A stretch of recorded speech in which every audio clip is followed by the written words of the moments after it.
This is Kite Cutter TV with another presentation.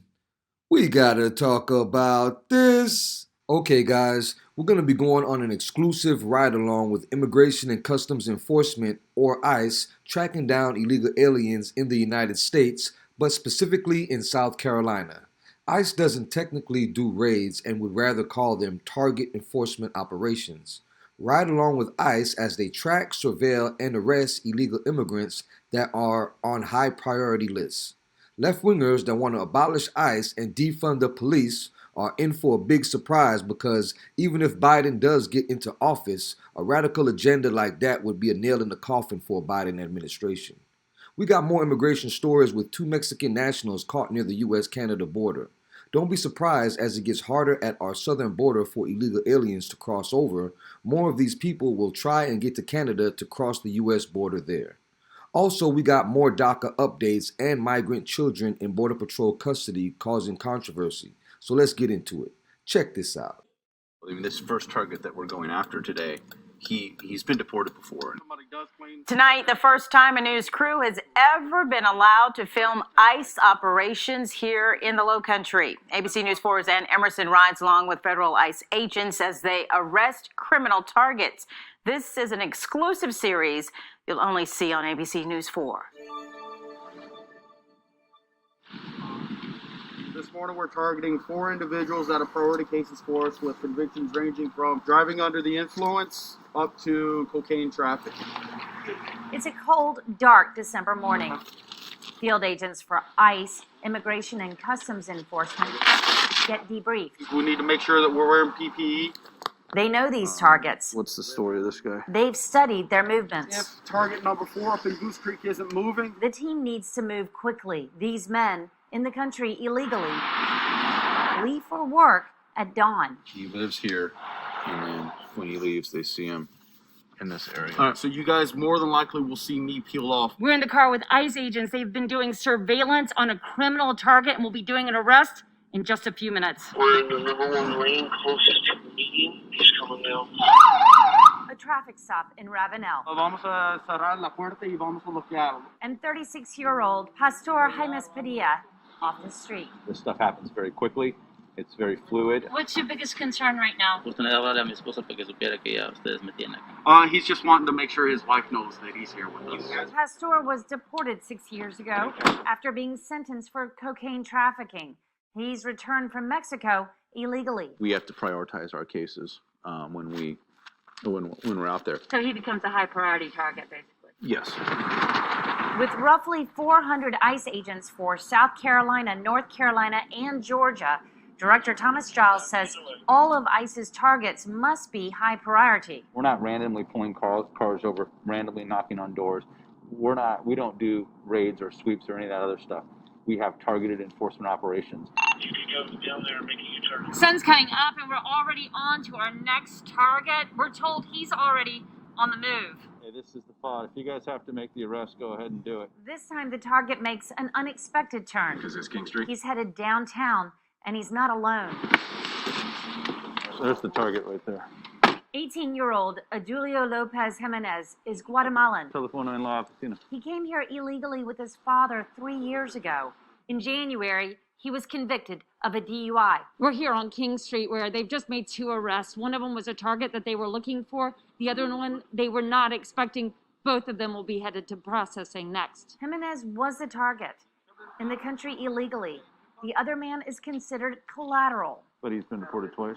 We'll figure out when we get to the office. And a third man was let go. We use prosecutorial discretion. We're really focusing on the criminals, the ag felons, and the immigration violators. Those are our first priority. Working for you, Ann Emerson, ABC News 4. And ICE officials this morning are looking for a man who escaped from a jail in Newark. ICE says that Luis Coron Guzman escaped from the Essex County Correctional Facility on Friday. They say since March he has been detained on felony charges out of Trenton. Gordon Guzman is originally from Guatemala, and ICE says he entered the country illegally. Anyone who sees or knows where he is asked to call police. Border Patrol agents arrested 2 men Thursday afternoon. Rumford police responded to a tip of 2 individuals, and after speaking with them, learned they were foreign nationals from Mexico. The officers found one had a fake identity and contacted U.S. Border Patrol. Border Patrol agents then arrested Adrian de la Cruz Alacron and Alfredo Esteban Vazquez, both charged with being illegally present in the United States. All right, well, a federal judge ordered the Trump administration to fully restore the Obama-era immigration program known as DACA. And starting tomorrow, DHS will have to begin accepting first-time applicants. Here to discuss, Acting Commissioner of U.S. Customs and Border Patrol, Mark Morgan. Mark, thank you for joining us this Sunday morning. So first and foremost, your thoughts on the reinstatement of DACA. What are the implications of that, and what do you make of the ruling? They're going to have absolute, Jedediah, immediate significant impacts. This is another illogical law, a ruling by a judge. It defies current immigration law. Look, we've been saying from the beginning that this program is illegal on its face. It just, out of nowhere, it just decided, carved out an exception for a broad group of individuals, numbers that just pulled out of thin air, applied at a random date that says, for you, if you illegally enter the United States breaking our immigration law, it's okay for you, and we're going to defer any action against you. And Jedediah, keep in mind that this doesn't give them legal status. It simply kicks the can down the road and further creates a limbo status for these individuals. It's absolutely illogical decision. Yeah, this was the Obama administration's response to the DREAM Act not passing back in 2012. I know you know that, Mark. For those at home, what you are talking about, you said this is a broad group of people. It's 645,610 total active DACA recipients. These are individuals, Mark, who came to this country often young, brought by their parents who've grown up in this country for some number of years, usually. What is the right approach, Mark, in your estimation? What should we be doing with these quote-unquote dreamers?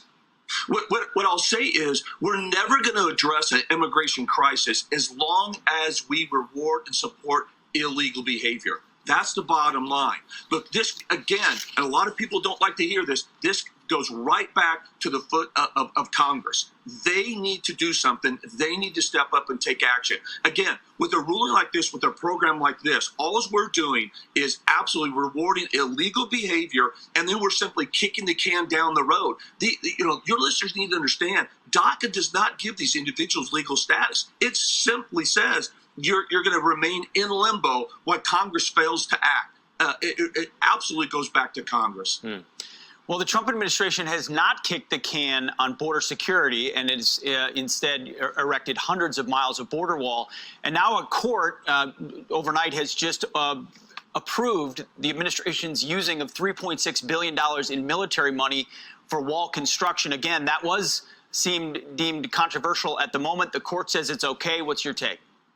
Look, our position has been the same throughout, that this was absolutely a legal use of funding to build an extremely important part of our multilateral strategy, the wall. Right now, we have 423 miles of wall system, Pete, that's been built. And the Army Corps of Engineers and CBP, for the past 2 years, we've been at it.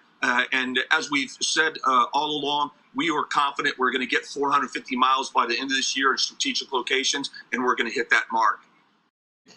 A federal court finding in California alleges migrant children are being kept in CBP custody longer than the maximum 72 hours. That includes here in the Valley. There's a hearing in the case set for tomorrow. Here's Channel 5's Bunby Burma.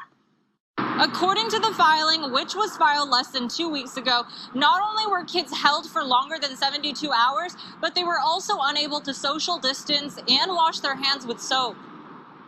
The filing claims that in September, 36 kids were held longer than 72 hours, and another 35 in October. It's unclear how many kids may have been in Weslaco exactly, but some of their testimonies are included in the filing. One child saying, "When I got to the Weslaco station, there were many children. I was detained in a room with 30 other minors, and we were cramped." More concerns raised by another child in Weslaco. "I sleep on a cushion on the floor. I do not have soap to wash my hands." A racial and economic justice attorney for the Civil Rights Project says these concerns have been raised since the pandemic started. Children spoke about being apprehended by officers who were not wearing masks, were not wearing gloves, And then they were put in these jails that were crowded with no social distancing. Other testimony from children saying they were mocked and grabbed too aggressively by officers. Whenever I've spoken to children, it is honestly, unfortunately, rare for them to say that they did not encounter at least one official who was aggressive. Another child in Weslaco explaining the impact that staying in the facility had on them. I am alone in my room. I do not know why I'm alone. It makes me feel abandoned. I feel very alone. I have been completely alone for an entire day.